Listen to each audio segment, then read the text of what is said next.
సుమన్ టీవీలో మీ business promotions కోసం ఈ కింది నెంబర్ను సంప్రదించగలరు.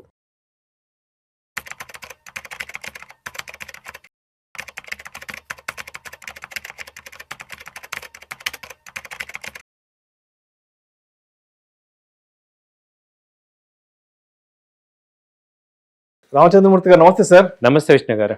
రామచంద్రమూర్తి గారు, ఈ వీడియోలో కాస్త డీటెయిల్గా బంగారం వెండి ధరల గురించి మాట్లాడదాం. సరే, 24 క్యారెట్స్ 10 గ్రామ్స్ ఎంత చూద్దాం. 24 క్యారెట్స్ 10 గ్రామ్స్ 1,65,000 66,000 దగ్గర ట్రేడ్ అవుతుంది.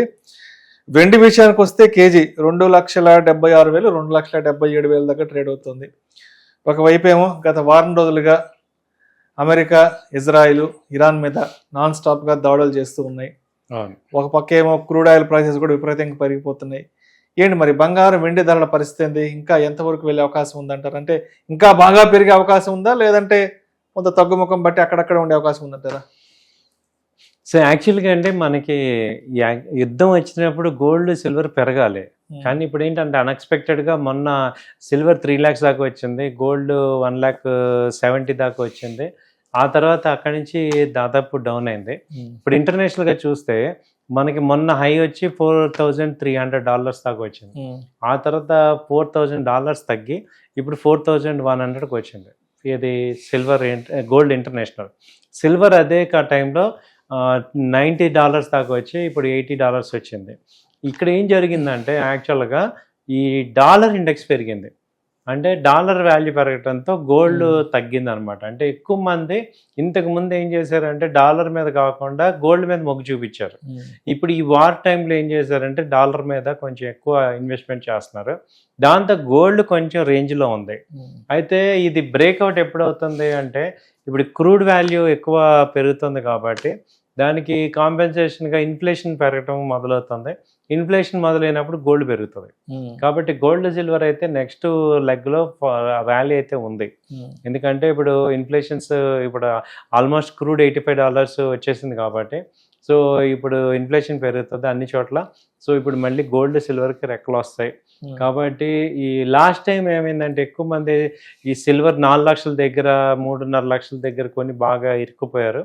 వాళ్ళకి ఏంటంటే ఒక రిలీఫ్ ర్యాలీ అనేది ఇప్పుడు ఎక్స్పెక్ట్ చేస్తున్నాం, వచ్చే ఛాన్సెస్ కనపడుతుంది. ఎప్పుడైతే 3 lakhs కనుక సిల్వర్ దాటిందంటే మళ్ళీ 3.5 దాకా ఛాన్స్ ఉంది. అలాగే ఈ గోల్డ్ వచ్చి 1,65,000 దాటితే ఇప్పుడు ఇంటర్నేషనల్ ఇప్పుడు అంటే $4,300 దాటిందంటే దాదాపు 5,000 దాకా కూడా ర్యాలీ ఉంది. సో గోల్డ్ సిల్వర్ అయితే అప్పే ఉన్నాయి ప్రెసెంట్, జస్ట్ రిలీఫే తప్ప మళ్ళీ ట్రెండ్ అయితే డౌన్ ట్రెండ్ అయితే తక్కువ ఉంది.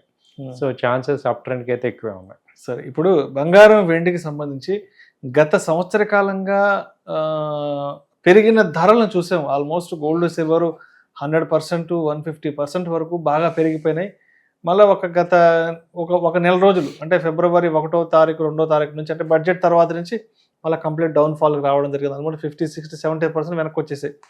సరే, ఇప్పుడు మళ్ళీ ఏదో యుద్ధ భయాలు అవి ఇవి మళ్ళీ ఏదో కొంచెం ముందుకు వెళ్ళడానికి ట్రై చేసినాయి. కాబట్టి అసలు ఈ బంగారం వెండి ధరల ఈ పెరుగుదలను ఎలా అర్థం చేసుకోవాలి? ఎందుకు వీటిలో ఇంత అన్సర్టనిటీ ఉంటుంది ఈ ప్రైసెస్లో? అసలు ఇట్లా ఈ మధ్య ఏమైందంటే సార్, ఇప్పుడు బంగారం వెండి అన్సర్టనిటీ రావడానికి అంతకుముందు ఏంటంటే ఈక్విటీ మార్కెట్స్ కూడా బాగా డౌన్ అయ్యడంతో ఇక్కడ అందరూ కూడా బంగారం మీద పెట్టేశారు.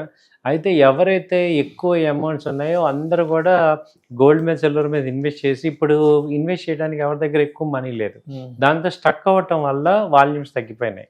అలాగే ఎందుకు పెరుగుతుంటాయి, ఎందుకు ఇంత వాలటిలిటీ వస్తుంది గోల్డ్ అంటే ఇది ఇంటర్నేషనల్ ట్రేడబుల్ కమోడిటీ. అంటే మనకి మామూలుగా నిఫ్టీ స్టాక్స్ అనుకోండి ఓన్లీ ఇండియన్ వరకే ఉంటుంది, కొంతమంది ఎన్ఆర్ఐస్ చేస్తారు. బట్ ఇదేంటంటే కమోడిటీ గోల్డ్ సిల్వర్ ఏంటంటే ఇంటర్నేషనల్ కాబట్టి మీకు ఎక్కువ వాలటిలిటీ ఉంటుంది. సో హై ఇన్ఫ్లుయెన్స్ ఎక్కడ ఉంటుంది అంటే యూఎస్లో ఉంటుంది. అయితే గోల్డ్ తయారు చేసేదేమో చైనా ఇక్కడ ఉంటుంది, గోల్డ్ ట్రేడింగ్ అంతా కూడా యూఎస్లో ఉంటుంది. ఇప్పుడు ఏంటంటే ఎప్పుడు చూసినా ఏమవుతుంది, చైనాకి ఏమో గోల్డ్ రేట్ పెరగాలి, అమెరికాకి ఏమో తగ్గాలి.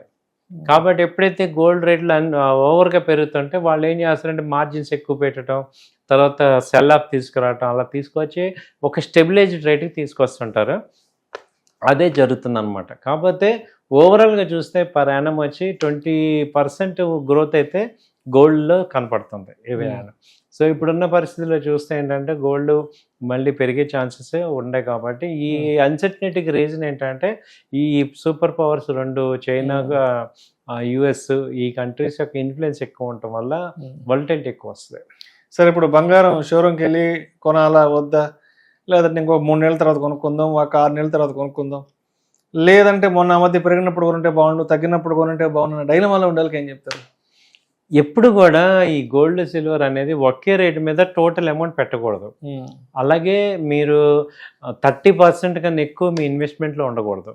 సో అలా మీరు ప్లాన్ చేసుకొని, ఎందుకంటే ఎంత గోల్డ్ రేటు సపోజ్ ఇప్పుడు ₹1,00,000 అయింది, మనం మొత్తం కొనేం కదా, మనకి ఎంత అవసరమో అంతే కొంటాం. ఇప్పుడు గోల్డ్ ఇవాళ తరతరాలుగా మనకి ఏంటంటే ఏదైనా ఒక శుభకార్యాన్ని కొనుక్కోవటం, అదొక ఎస్సెట్లో ఒక పార్ట్. అలాగే హౌస్ కూడా అంతే, ఒక ఇల్లు కొంటాం కానీ ఒక 10 ఇళ్ళు కొనలేము. అలాగే గోల్డ్ కూడా కొంతవరకు కొనుక్కుంటాం. కాబట్టి గోల్డ్ సిల్వర్ ఏంటంటే మినిమం అయితే ఉండాలి. తర్వాత అసెట్ లాగా ఉంచుకోవాలి అన్నప్పుడు ఎప్పుడైతే మనకి ఎక్కువ ఫ్రీ అమౌంట్ వచ్చిందో దాన్ని కన్వర్ట్ చేసుకోవచ్చు. డిజిటల్లో ఇప్పుడు బెటర్గా ఉంది ఆర్నమెంట్ కన్నా. ఈటీఎఫ్లో గోల్డ్ మ్యూచువల్ ఫండ్స్ వీటిలో బెటర్గా ఉంది, ఎందుకంటే ఇక్కడ ట్రాన్స్పరెన్సీ ఎక్కువ ఉంది. అక్కడ ఏంటంటే ఇప్పుడు గోల్డ్ మీరు వెళ్ళి అన్నారు అనుకోండి, వాళ్ళు ఒక రేట్ ఇస్తారు, మార్కెట్ రేట్ మీట్ ఎవరు ఫెయిర్ వాల్యూ ఉండదు. దానివల్ల మనకు కొంచెం డిసప్పాయింట్మెంట్ అవుతుంటాం. కాబట్టి ఇక్కడ ఈటీఎఫ్స్ కానీ డిజిటల్గా కానీ తీసుకుంటే మీకు మంచి వాల్యూ ఉంటుంది, ఫెయిర్ వాల్యూ ఉంటుంది. Right sir. Thank you sir. Thank you so much Santosh Murthy garu. Thank you అండి.